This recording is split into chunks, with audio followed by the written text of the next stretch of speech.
Hello बच्चों। हमारा प्रश्न दिया हुआ है अनुसंख्यक गुणधर्म डैश पर निर्भर करता है।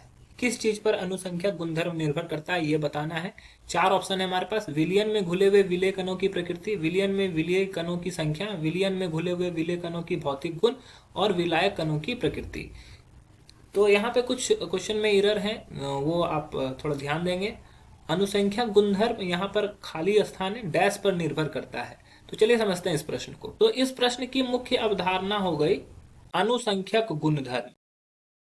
अनुसंख्यक गुणधर्म जो होता है वो चार तरह का होता है। ठीक है, चार गुणधर्म है इसके। पहला, वाष्प ताप में आपेक्षिक अवनमन। ठीक है। दूसरा होता है वाष्प दाब में आपेक्षिक अवनमन, ये पहला है। दूसरा जो होता है वो होता है क्वथनांक में उन्नयन।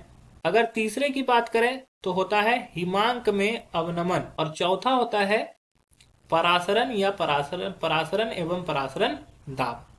परासरण एवं परासरण दाब। ठीक है। तो ये चार होता है। अब समझो इन चीजों को। ये चीज चारों किस चीज पर डिपेंड करती है?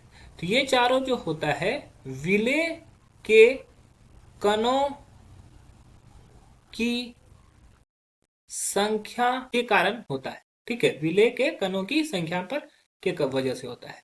तो अगर मान लो कि यहाँ पे दिया हुआ है अनुसंख्यक गुणधर्म डैश पर निर्भर करता है, तो इसमें विलयन में उपस्थित विलेय के कणों की संख्या पर निर्भर करता है। तो पहला में दिया हुआ है विलयन में घुले विलेय के कणों की प्रकृति। प्रकृति कैसा भी हो वो उसकी संख्या पर डिपेंड करेगा। दूसरा ऑप्शन में विलेय की संख्या, तीसरा है भौतिक गुण, गलत होगा। और विलायक कणों की प्रकृति, ये भी गलत होगा। तो हमारा जो सही उत्तर हो जाएगा वो हो जाएगा ऑप्शन बी। आशा है कि यह प्रश्न आपको समझ में आया होगा। धन्यवाद।